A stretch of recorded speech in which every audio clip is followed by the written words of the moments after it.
Welcome to our channel. Today we how to set up PlayStation 5 Slim Pro Guide step by step clearly.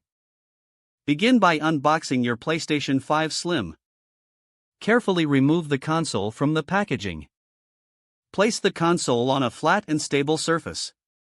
Identify the power cable and the HDMI cable included in the box. Connect the power cable to the back of the console. Plug the other end of the power cable into an electrical outlet. Take the HDMI cable and connect one end to the HDMI port on the console. Connect the other end of the HDMI cable to your TV or monitor.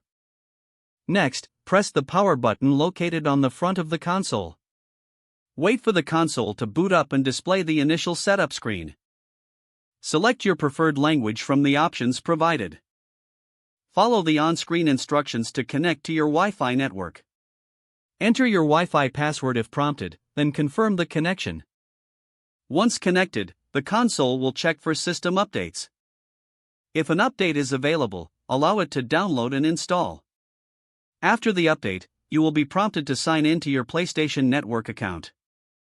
Enter your credentials to log in or create a new account if necessary. Follow any additional prompts to set up your account preferences.